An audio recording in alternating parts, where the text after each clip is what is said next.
Let's look at some pictures of money from the past. Okay, remember free banking? Banks could print their own money, so companies would set up banks. So here's money that's printed by the Dubuque Western Railroad Company. Imagine that today that you work for Caesars and you get Caesars money at the end of the month. This is like monopoly money, kind of, right? At the end of the month, Caesars goes, here's, $1,000 for your week's work in Caesars currency. Well, okay. There's value in that, but probably not as much value in that as them paying you in U.S. currency. Okay, but there are people who think that that's a better way, actually, to run a money system. So here's money from Newark, New Jersey. I know you're very excited by that. Here's a $10 bill, August 1861. It says payable at the Treasury. Notice that it's August 1861. Abraham Lincoln is President of the United States, and he's on the money. So it used to be that we could put anybody on the money at any time, and so the sitting president always got their pictures on the money, but we don't allow that anymore. So there's only one rule to be on money. There's actually only one rule. 58 people have been on money. There's only one rule, and that rule is you have to be dead. Dead. So I don't want to be on money anytime soon. So here, again, 1864, Abraham Lincoln's on the money. But notice that this bill says interest 5%. The government didn't have, back in the 1800s, the financial markets that exist today did not exist. Okay? So the government often made bonds that just looked like a piece of money. This is $20. But you can take this $20 a year after the date that it's issued and go to the bank and get $21 for it. So it's a bond. It's a loan of money between you and the government for a year in exchange for that dollar of interest. We don't do this kind of stuff anymore because we have well-developed financial markets. Does that make sense? Ladies and gentlemen, I am not making any sense. None of this makes sense. So this is 15 cents.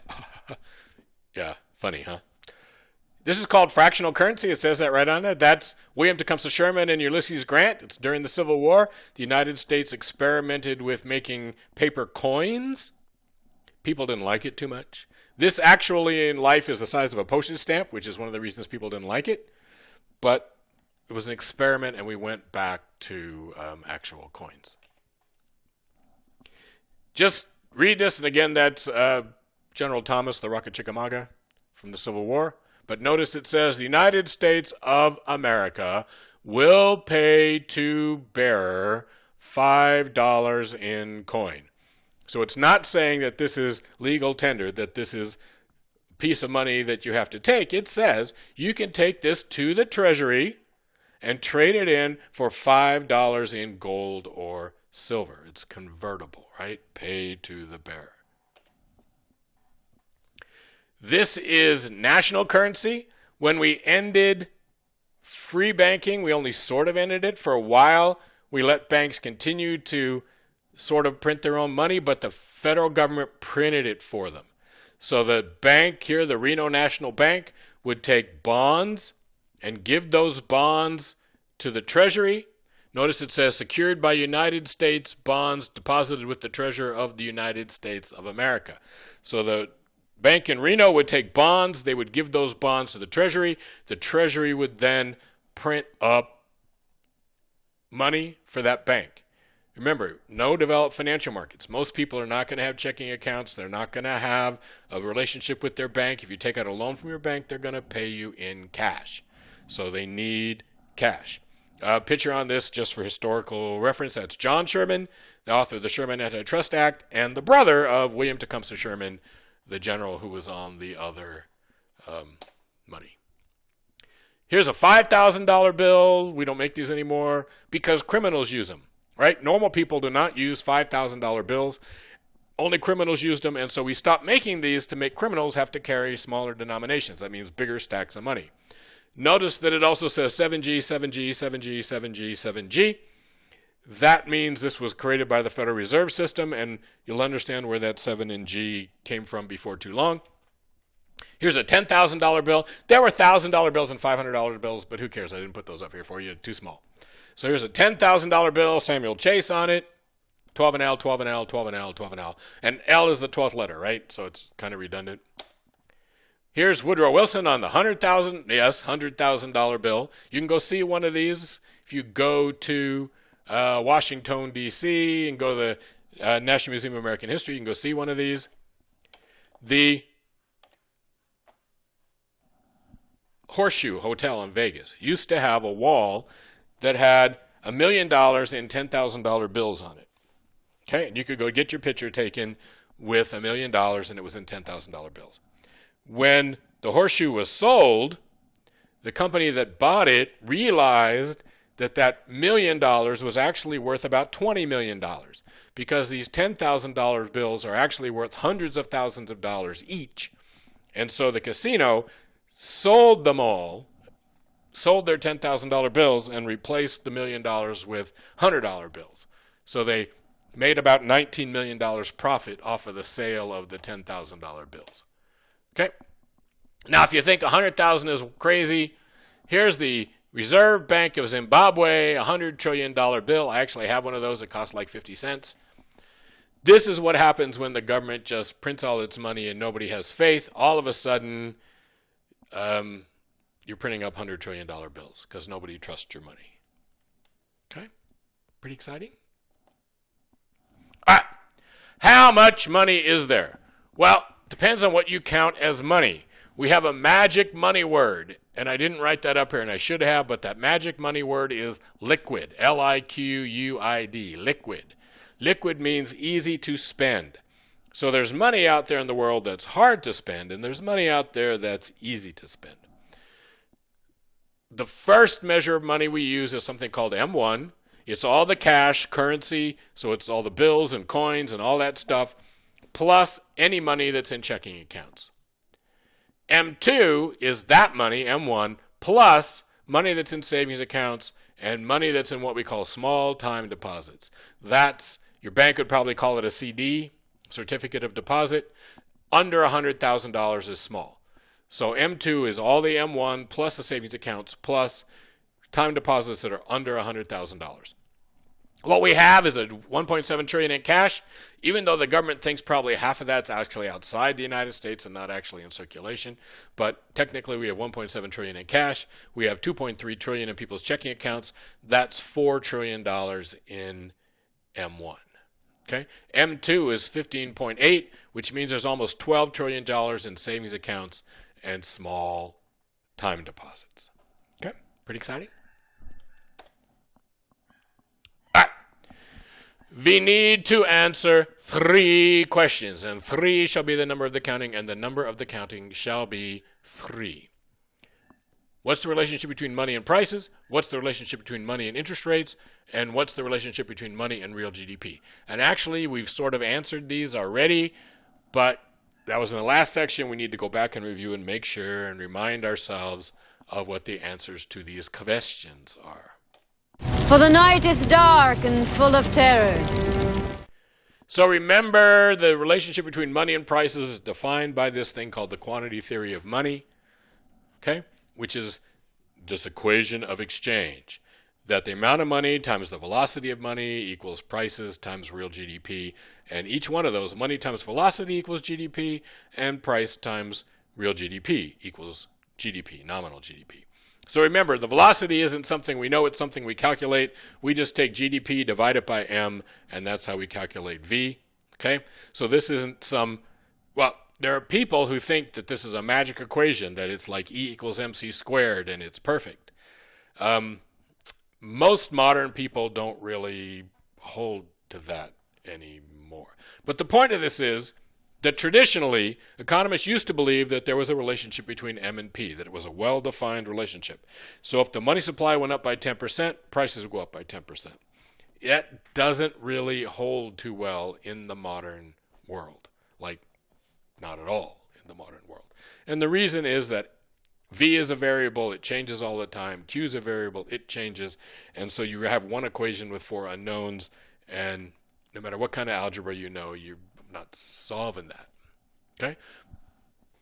But remember, we had this dude, Milton Friedman. Milton Friedman tried to resurrect this as a universal law of nature. He had to assume that V is constant. That's a problem, right? It blows the fact that V is nowhere near constant, blows the whole theory apart. But his version of this was slightly different than the traditional one. His version was that if there's too much money, you get inflation. And if there's too little money, you get a recession. And why do you get a recession? Because prices don't like to go down. Businesses are happy to raise prices, but they're not so happy to lower them. And therefore, when the money supply goes down, we get Q going down, not P going down. We get a recession instead of prices going down. Okay? He did say, his famous quote, inflation is always and everywhere a monetary phenomenon. In other words, if you have inflation, it must have come because there's too much money. And again, there's all kinds of issues in this, and that's why you're going to go take Econ 303 and learn about money. Maybe, this theory always says if M goes up, P goes up. Well, if P goes up, can that make M go up? Well, maybe, right? So there's all kinds of questions. When you have an equation which is just 4 variables, anything can happen, okay? Anything can happen. And Milty tried to build a theory. Now he's going to had tremendous influence on the profession and what happens, and even today some of what he did has tremendous influence. But the basic theory isn't something that people walk around being so sure of. The money supply and interest rates.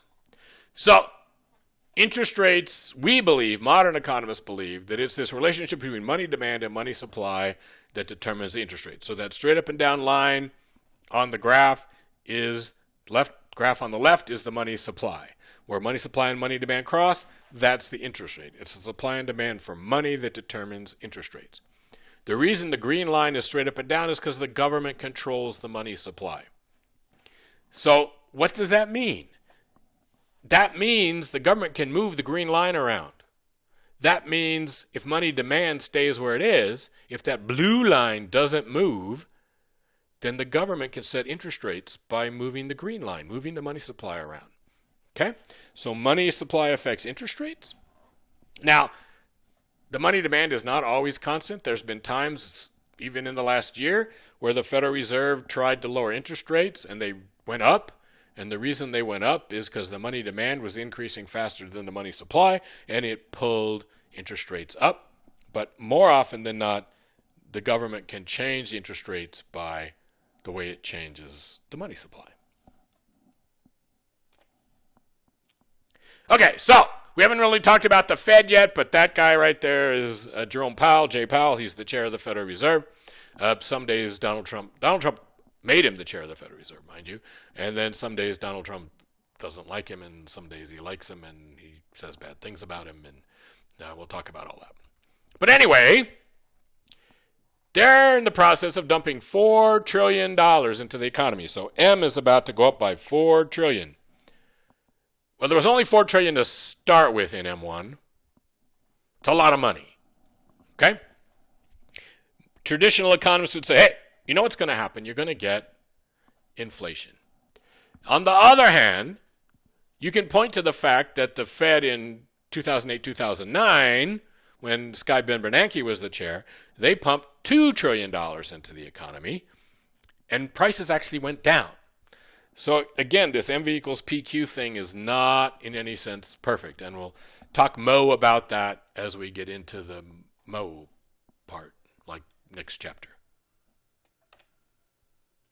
Okay, so the interest rate that we're talking about here is actually the real interest rate. The real interest rate is equal to the nominal interest rate minus inflation. So if your mortgage is 5%, if you're paying 5% on your mortgage, that's your nominal interest rate. If you're paying 18% on your credit card, that's the nominal interest rate.